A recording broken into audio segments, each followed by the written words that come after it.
Siapa sangka lukisan tokoh-tokoh nasional ini merupakan sebuah karya yang berbahan dasar dari limbah. Jika biasanya cangkang telur hanya dibuang segitu saja, setelah isinya dijadikan masakan seperti telur ceplok atau bahan membuat kue. Namun berbeda dengan apa yang dilakukan oleh Irfan Dwi Susilo, warga desa Tulungrejo, Kecamatan Kabupaten Madiun ini. Setiap 3 hari, pemuda 24 tahun ini berkeliling ke rumah-rumah tetangganya untuk mengumpulkan limbah cangkang telur, mulai dari telur ayam Jawa, dan telur bebek.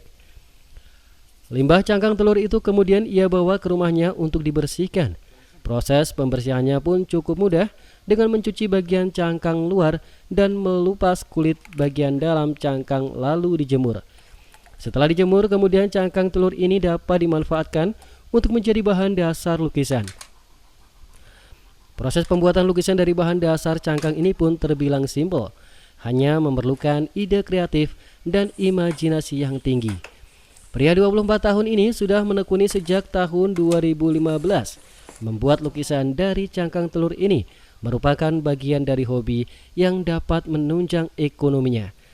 Satu karya lukisan membutuhkan waktu kurang lebih 10 hari hingga 1 bulan, tergantung pada tingkat kerumitan.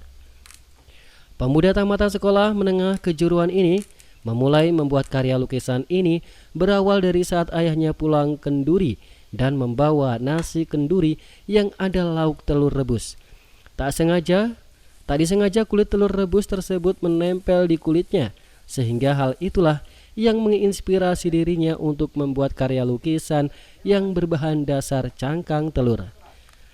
Dengan membuat berbagai karakter dan motif, tak sedikit dari masyarakat yang memesan dan membeli secara langsung karya Irfan ini. Mas Irfannya juga unik-unik untuk karyanya, memanfaatkan kulit telur ini sangat-sangat kreatif. Ibu tadi beli apa, Bu? Beli untuk yang ada logo Kabupaten Madiun sama yang ada tanamannya. Uniknya di mana sih, Bu, ini, Bu? Kan untuk ini kulit telur ini jarang-jarang untuk terutama anak muda kan hobinya kan main. Untuk Mas Irfannya kan sangat peduli dengan limbah kulit telur ini dimanfaatkan kerajinan, jadi menghasilkan karya yang bagus, juga menghasilkan tambahan ekonomi uang. Di sini untuk ngambil apa sih, Mas? Ambil pesanan, Bu, lukisan untuk itu kado ulang tahun istri saya. Penasaran, terus ini saya coba hubungi, terus saya pesan, terus akhirnya ini saya ambil. Bagusnya ini kan barangnya kan dari limbah telur, tapi bisa menghasilkan karya yang seperti ini gitu loh, Mas. Kok bisa? Terus akhirnya saya datang ke sini membuktikan sendiri, dan ternyata memang benar-benar bagus. Ide kreatif membuat lukisan bahan dasar cangkang telur tak hanya dituangkan dalam sebuah papan saja, melainkan sejak pandemi dan mayoritas masyarakat mulai gandrung dengan tanaman, Irfan beranjak melukis pot vas bunga yang terbuat dari tanah liat untuk dilukis dengan cangkang telur, dan hasilnya sungguh luar biasa. Pas nggak sengaja nempel di tangan, terus kok retak-retak gitu. Nah, inisiatif saya dari situ, Mas. Kok lucu gitu loh, Mas. Terus mengawalinya itu tahun berapa, Mas? Ya, belum salah 2015, Mas. 2015. Awalnya itu gimana sih mengawali itu, Mas? Ya, awalnya itu ya sedikit sulit, Mas. Soalnya kan beda medianya. Agak sulit. Pemasarannya juga agak sulit. Ya, lihat-lihat itu loh, Mas. Lihat-lihat lukisan orang-orang itu, terus tak coba bikin pakai telur bisa atau enggak. Pertama ya gagal, terus kedua, ketiga berhasil. Satu karya itu bisa makan waktu berapa, Mas? Paling cepat 2 minggu, paling lama ya sampai 1 bulan. Saya online juga, Mas. Online juga, terus dari omongan ke omongan, paling jauh NTB, Mas. Peminat karya Irfan Dwi Susilo tak hanya warga Madiun saja, namun pemesanan lukisan karya juga banyak dari luar Madiun, seperti Jakarta, NTB, dan Sumatera. Untuk satu buah lukisan dibanderol dengan harga mulai dari Rp400.000 hingga Rp2 juta. Sedangkan untuk vas bunga mulai dari harga Rp30.000 hingga Rp80.000. Dari Madiun, Jawa Timur, Imam Iswanto, SRTV.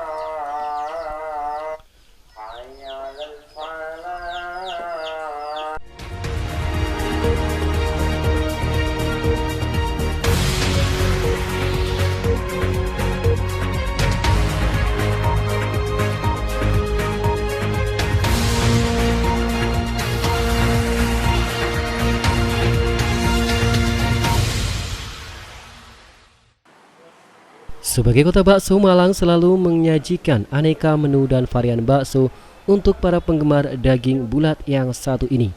Namun apa jadinya jika penikmatan bakso dikombinasikan dengan rasa gurih dan tetelan, dicampur dengan siraman kuah lombok yang menggugah selera? Penasaran seperti apa? Berikut liputannya untuk Anda. Bertempat di Ruko Singosari Regency, Anda dapat datang dan membuktikan sendiri bagaimana kombinasi bakso dari berbagai daerah merasuk ke dalam sanubari Anda sejak suapan pertama. Namanya adalah bakso tetelan kuah lombok. Sekilas nampak biasa saja, namun siapa sangka kuliner ini hampir tidak pernah sepi pengunjung. Umumnya dari luar kota yang hendak ke Malang atau dari daerah Malang yang penasaran seperti apa rasa bakso tetelan kuah lombok ini. Menurut pemilik usaha bakso tetelan kuah lombok, Muhammad Rudi, ide awal pembuat bakso tetelan ini berawal dari petualangan kuliner baksonya di Banyuwangi dan Kediri. Ia lalu mengombinasikan keduanya ke dalam sebuah hidangan utama bakso tetelan dan tak membutuhkan lama bakso tetelan menjadi salah satu bakso terfavorit di kelasnya. Bakso tetelan ini konsepnya saya sih bakso dengan varian. Saya sih ceritanya saya kumpulin dari beberapa kota sih. Saya experience beberapa kota. Saya ambil kuah lombok itu saya nyontek di Banyuwangi. Pakai tetelan itu saya nyontek di Kediri. Pakai mie sayur itu saya nyonteknya dari Bandung. Saya makan di Bandung pakai mie sayur. Jadi tapi kuahnya itu tetap khas Malang. Konsepnya gitu sih kayaknya. Kombinasi ini menjadi sebuah pilihan baru bagi pengunjung dalam menikmati bakso. Cocok untuk dinikmati istirahat makan siang.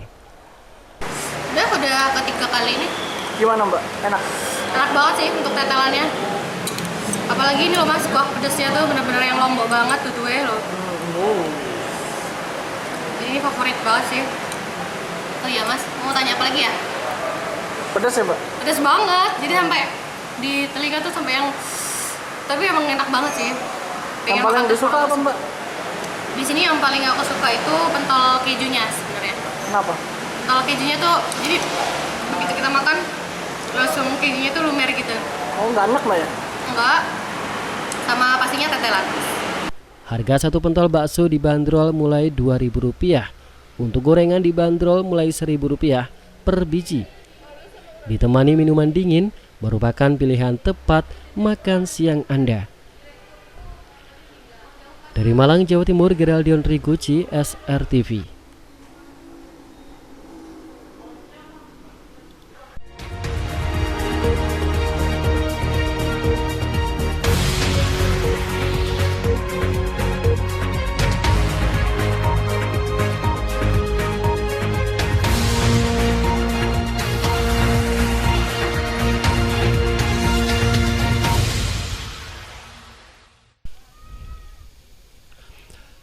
Beginilah situasi di Sekolah Dasar Negeri 1 Kare, Kecamatan Kare, Kabupaten Madiun, Senin pagi. Sesaat dibuka setelah tutup sejak bulan April 2020 lalu akibat pandemi COVID-19. Sekolah yang berada di lereng Gunung Wilis ini kembali nampak ramai. Sejumlah orang tua dan siswa berada di luar pagar menunggu giliran masuk.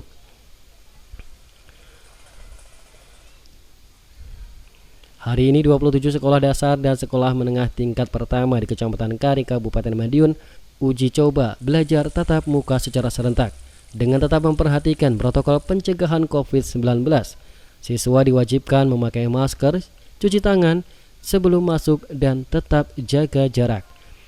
Sementara proses belajar mengajar di Sekolah Dasar Negeri 1 Kare yang memiliki 268 siswa dibagi menjadi 3 shift. Satu shift dalam satu kelas, maksimal 18 siswa. Satu itu muridnya banyak, kita antisipasi menjadi 3 shift. Dalam satu shift itu ada 1 jam tatap muka dan jedanya setengah jam. Jadi tidak ada pergeseran siswa masuk. Dari SDKR 1 sendiri sesuai dari Juknis, kita juga membentuk Satgas Covid di lembaga SD kita. Dan juga ada pernyataan dari orang tua untuk kesanggupan untuk mengadakan tatap muka di SDKR 1. Dan juga ada persetujuan dari komite dan kita juga matur ke Satgas Covid kecamatan, yaitu Bapak Camat yang notabene Bapak Camat sekarang sangat antusias dan sangat peduli dengan kita semuanya. Di Kare ini ada 27 lembaga pendidikan tersebar di 8 desa di wilayah Kecamatan Kare yang melakukan kegiatan simulasi ini secara bersamaan. Secara kesiapan sendiri seperti apa? Secara kesiapan sendiri insya Allah semuanya sudah disiapkan dengan baik.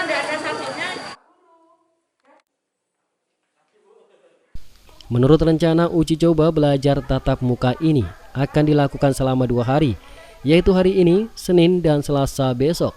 Sementara Kecamatan Kare merupakan satu di antara 3 kecamatan yang ada di Kabupaten Madiun yang selama ini masih berstatus zona hijau penyebaran COVID-19. 2 di antaranya yaitu Kecamatan Gemarang dan Kecamatan Wonoasri. Dari Madiun, Jawa Timur, Imam Iswanto, SR TV.